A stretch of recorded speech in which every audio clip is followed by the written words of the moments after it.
on the right to freedoms of speech, expression, and peaceful assembly. And we feel that this has been, our rights and freedoms are actually guaranteed under the Article 10 of the Constitution. We strongly condemn that these actions, and what we want to put forward is that we are actually quite shocked by Datuk Seri's approval of the police arbitrary arrest and some of the members of the civil. Datuk Seri Abdullah. Yeah, Datuk Seri Abdullah. Short form. And we feel that the high amount of bail imposed on those detained is also unjustified.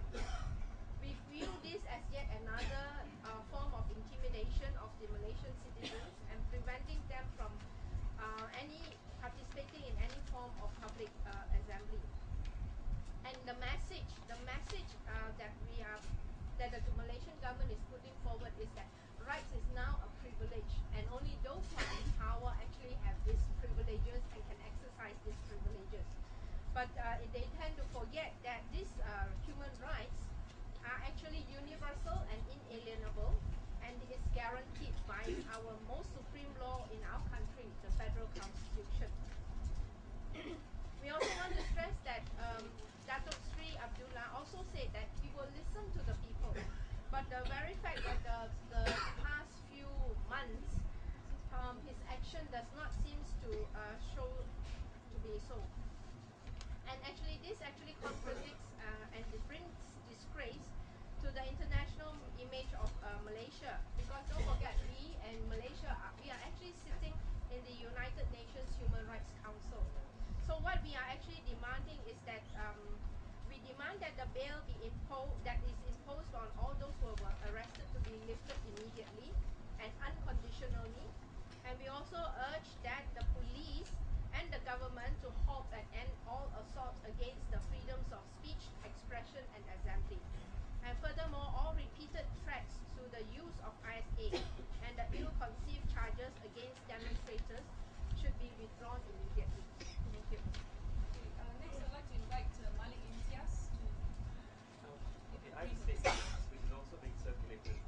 We'll circulate it after it's similar to what was just read, but I think it's important enough for me to actually read our statement out as well. And I will if you'll indulge me. So HAKAM, that's our organization, is gravely concerned at the apparently concerted campaign being waged against organizations and individuals involved in efforts to highlight concerns concerning the state of democracy in Malaysia, including those pertaining to the electoral process and the state of human rights. HAKAM maintains that it is the constitutional right of every Malaysian citizen to be able to speak and express themselves freely and to peaceably assemble without fear of reprisal or violence from the state. This is a crucial aspect of democracy. The requirement for the prior approval of the authorities is an unnecessary fetter and renders illusory the constitutional right to expression, assembly, and association. This is more the case where such approvals are granted upon the apparently subjective discretion of the authorities. The current campaign of arrests, referred to by the government-linked media as a crackdown, is not necessary for democracy and is further not proportionate to the need on the part of the government and its machinery to preserve public order. The requirement of a police permit issued upon the subjective discretion of the police wholly impedes the right to expression and assembly. A compromise can and should be achieved between the organizers of such assemblies and the authorities that allows for all interests to be served through a neutral, efficient system of notification and the imposition of appropriate and objective conditions. HAKAM further notes with concerns the disproportionate stance being adopted by the Attorney General and his officers in opposing bail applications in connection with charges for illegal assembly. Such a stance is wholly perverse in light of established legal trends where bail applications are concerned. We note that in the Alta Tunya murder case, there was no opposition to the bail application in first instance. The aim of bail is to secure the attendance of persons charged in court at their trials. It is not aimed at allowing for de facto preventive detention, nor to punish those charged. Every person is presumed innocent until found guilty by a court of law. And it is in this vein we note with satisfaction the granting of bail to persons charged despite objections raised by the AG and its officers in matters of illegal assembly. We do not condone violence and support appropriate action taken against perpetrators of violence. It is noted, however, that the government has attempted to characterize the various public assemblies that have occurred since November 10th as promoting violence or in fact being violent. This characterization is unfair and it ignores the different events and their independent causes and must not be made the basis for arrests. Such action would similarly render illusory the right to expression and assembly.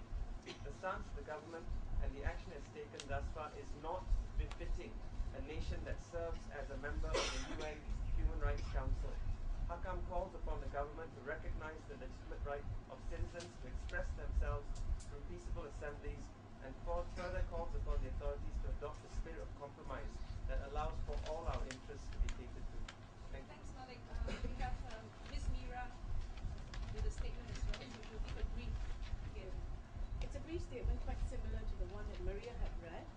This is a statement by Women's Aid Organization and Women's Center for Change in Penang.